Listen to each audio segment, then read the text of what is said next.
People think crying during an argument means you are weak, but psychology proves those tears are actually your nervous system perfectly executing an emergency cooling mechanism. You know the exact feeling. Your thoughts are crystal clear, but the second you try to defend yourself, your throat tightens, your voice shakes, and you are suddenly crying while desperately forcing out the words, "I am fine." If you keep apologizing for this natural reaction, you will forever silence your own boundaries. I will show you how to biologically hack this response to reclaim your voice. But first, to anyone feeling a little lonely or homesick in the middle of the American hustle today, I am sending you a warm hug. What state or city in the US are you watching from right now? You are standing in the middle of an argument, and for once, you know exactly what you want to say. Your thoughts are clear, your reasons are valid. You have replayed this conversation in your head for days. You promised yourself that when the moment came, you would stay calm. You would speak slowly. You would not let anyone dismiss you or twist your words. Then your throat tightens. Your voice begins to shake.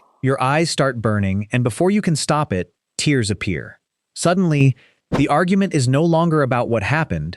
It is about the fact that you are crying. The other person may say, "Why are you crying? It is not that serious." Or worse, "There you go again, trying to make me feel guilty." And now you are not only angry, you are humiliated. Because you were not trying to look fragile. You were trying to be understood. You were not asking to be rescued. You were trying to defend a boundary. But the tears make you feel betrayed by your own body. They seem to erase your credibility. Every intelligent point you prepared appears to be replaced by one childish message: "I cannot handle this." So you become angry at the tears too. You wipe them away. You apologize. You look down. You speak faster. You force out the words, "I am fine," even though your chest feels like it is collapsing inward. Later, you replay the moment with shame. Why could I not control myself? Why do I always cry when I am angry? Why can everyone else stay composed while I look like a child having a tantrum? This becomes especially painful when you have spent your life trying to prove that you are strong. Maybe you learned early that strong people do not make scenes. Strong people stay reasonable. Strong people do not let others see them hurt. So when anger turns into tears, it does not feel like a physical reaction. It feels like a failure of identity. But what if your body is not exposing weakness? What if it is revealing overload? There is an important difference between being unable to handle emotion and handling more emotion than your nervous system can process at once. When you cry during conflict, you may not be experiencing only anger. You may be experiencing anger, disappointment, fear, grief, helplessness, and the desperate need to be taken seriously, all at the same time. Your anger says, "This is not acceptable." Your sadness says, "I wish this had not happened." Your fear says, "What if nothing changes?" Your helplessness says, "I do not know how to make you understand." And beneath all of it, there may be an older wound saying, "Please do not dismiss me again." That is a tremendous amount of emotional information moving through one body in seconds. The tears are not evidence that your argument is weak. They may be evidence that the issue carries enormous meaning for you. People often assume the calmest person in the room is automatically the strongest. But calmness can come from many places. Sometimes it comes from maturity. Sometimes it comes from detachment. Sometimes the person who appears calm is simply less invested. Meanwhile, the person whose voice shakes may be using every available resource to remain present instead of running away, shutting down, or exploding. Imagine an engine climbing a steep mountain. The heat does not mean the engine is useless. It means the engine is working under intense demand. In the same way, your nervous system may be operating at full capacity during conflict. You are searching for the right words, monitoring the other person's reaction, controlling the urge to shout, remembering past pain, defending yourself, and trying not to lose control. That is emotional labor at maximum speed. The problem is that no one can see the work happening inside you. They only see the tears. Many of us were taught that tears belong only to sadness, so we become confused when they arrive during anger. But anger is rarely a single emotion. It is often a guard standing in front of something more vulnerable. Sometimes anger protects grief. Sometimes it protects fear. Sometimes it protects the pain of being disrespected by someone whose opinion matters to you. Sometimes you are not crying because you are losing the argument. You are crying because you are fighting two battles at once, the battle in front of you and the battle inside you to remain composed. That is why telling yourself to just stop crying usually makes everything worse. Now your nervous system has the original conflict to manage, plus a second emergency created by shame. You begin fighting your own body at the exact moment you need it most. The first step toward changing this reaction is not control, it is understanding. Before you learn how to steady your voice, interrupt the tears, or reclaim a difficult conversation, you must stop treating your nervous system like an enemy. Your body is not trying to embarrass you. It is trying to protect you from an emotional temperature it believes has become dangerous. And once you understand what the tears are actually doing, you can begin to work with your body instead of against it. When your body decides that the emotional temperature has become too high, it does not wait for your permission. It activates systems designed long before modern arguments, office meetings, relationship conflicts, or family confrontations ever existed. Your nervous system does not fully understand the difference between someone dismissing your feelings and a physical threat approaching in the dark. It recognizes intensity, danger, and the possibility that you may be overwhelmed. That is why your heart speeds up, your muscles tighten, your breathing becomes shallow, your mouth goes dry, and your throat begins to close. Then, just as your body prepares to fight, escape, or freeze, another system tries to pull you back from the edge. The parasympathetic nervous system begins applying the brakes. Tears can appear as part of that shift. You can think of them as emotional sweat. When the internal pressure becomes too great, the body looks for a release. Crying may help move you from a state of extreme activation toward recovery. This does not mean every tear instantly makes you calm. Sometimes crying feels like losing even more control. But biologically, the body may be attempting to regulate an emotional system that has exceeded its comfortable limits. In other words, the tears are not attacking you. They are emergency cooling. There is also something deeply ancient about visible tears. Human beings are one of the few species whose emotional tears can be clearly seen by others.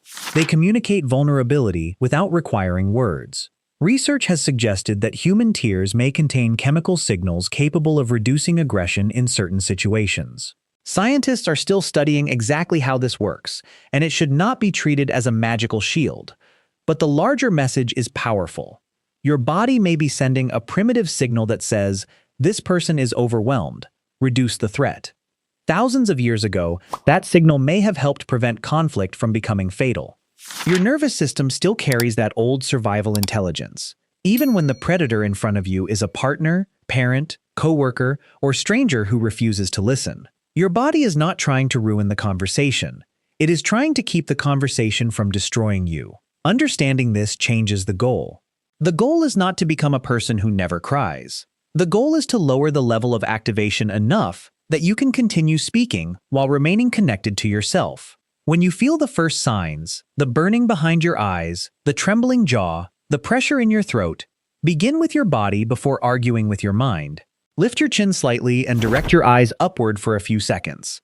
This is not a perfect switch that physically shuts off tears, but it can interrupt the downward posture of collapse and give your attention a neutral visual target. Instead of staring at the other person's face and reading every expression as another threat, you create a brief pause in the emotional feedback loop. Keep breathing while you do it. Do not take one enormous breath as though you are drowning. Breathe out slowly.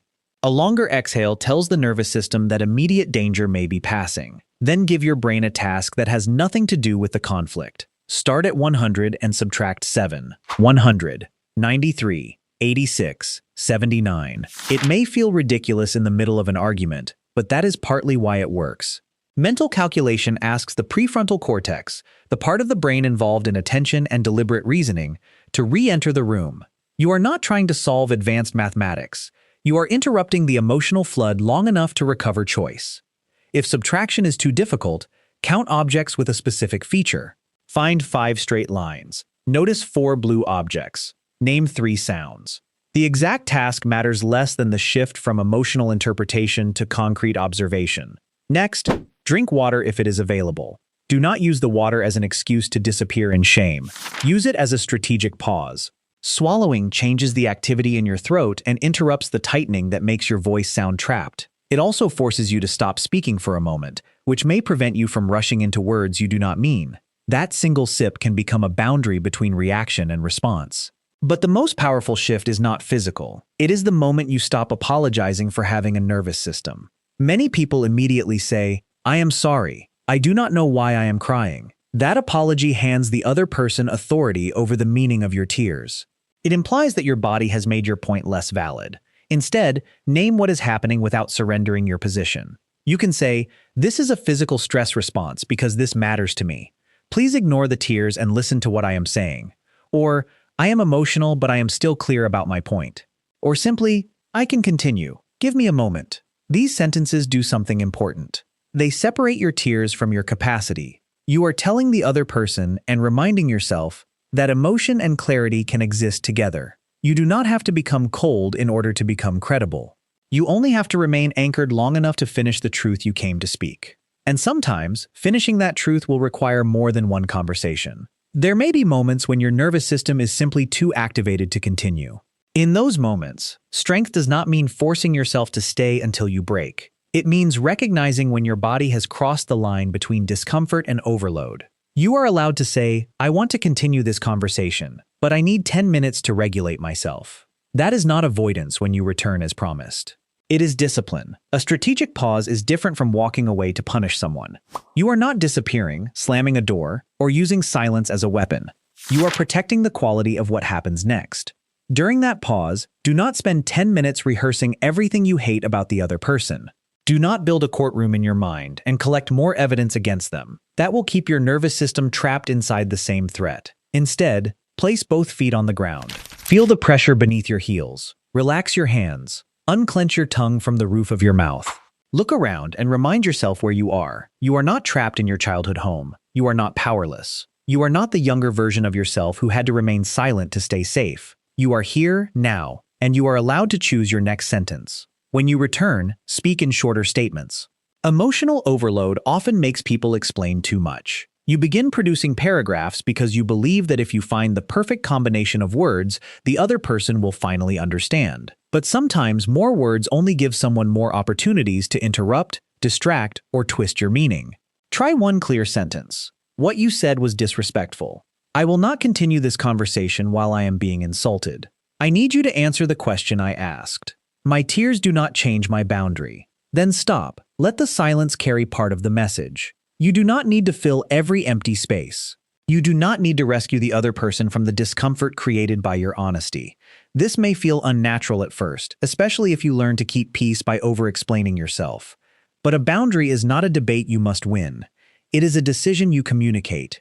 You may still cry while saying it.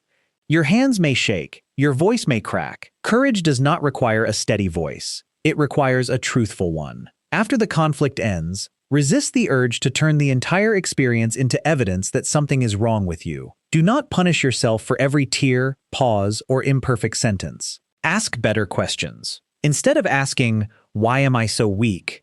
ask, "What made my nervous system feel threatened?" Instead of asking, "Why could I not control myself?" ask, "What did I need in that moment?" Perhaps you needed time. Perhaps you needed respect. Perhaps the subject touched an old wound you have never been allowed to name. Perhaps you were not only reacting to one comment, you were reacting to years of being ignored, criticized, or expected to remain agreeable while other people expressed anger freely. Your reaction may have a history. Understanding that history does not mean you are condemned to repeat it. It means you finally have a map. You can practice difficult conversations before they happen. Write down the 3 sentences that matter most. Say them out loud when you are alone. Practice breathing after each one. The purpose is not to perform like a machine.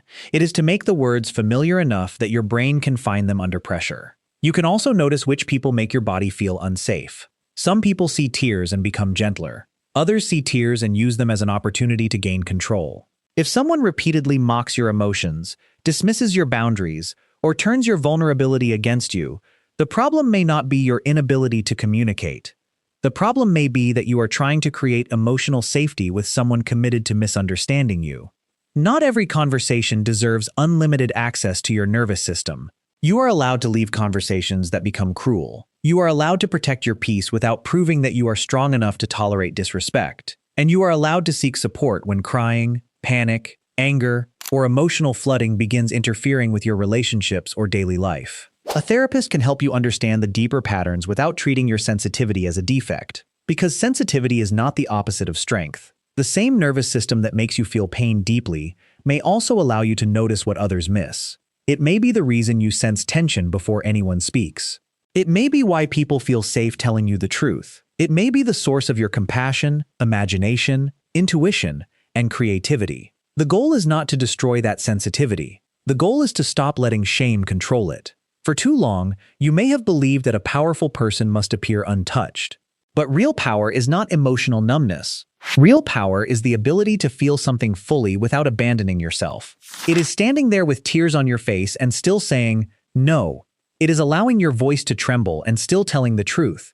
It is refusing to apologize for caring deeply. Your tears do not cancel your anger. They do not erase your intelligence. They do not make your boundaries negotiable. They simply mean that something inside you has reached its emotional temperature limit and is trying to bring you safely back. So the next time the tears arrive, do not aim another arrow of shame at yourself. Lift your chin, slow your breathing. Take the sip of water, name the reaction, then return to the sentence that matters. You are not a broken person who feels too much. You are a high-performance human being whose system sometimes overheats because you have been carrying more than anyone can see. And perhaps the bravest thing you can do is not stop the tears completely. Perhaps it is learning that even while they fall, you still have the right to speak. If this experience feels familiar, share what happens inside you when anger turns into tears. Your story may help someone else realize that they are not weak, dramatic, or alone. And if you want more conversations that make difficult emotions easier to understand, stay with this channel. There is nothing shameful about learning how to care for the mind and body that have been trying to protect you all along.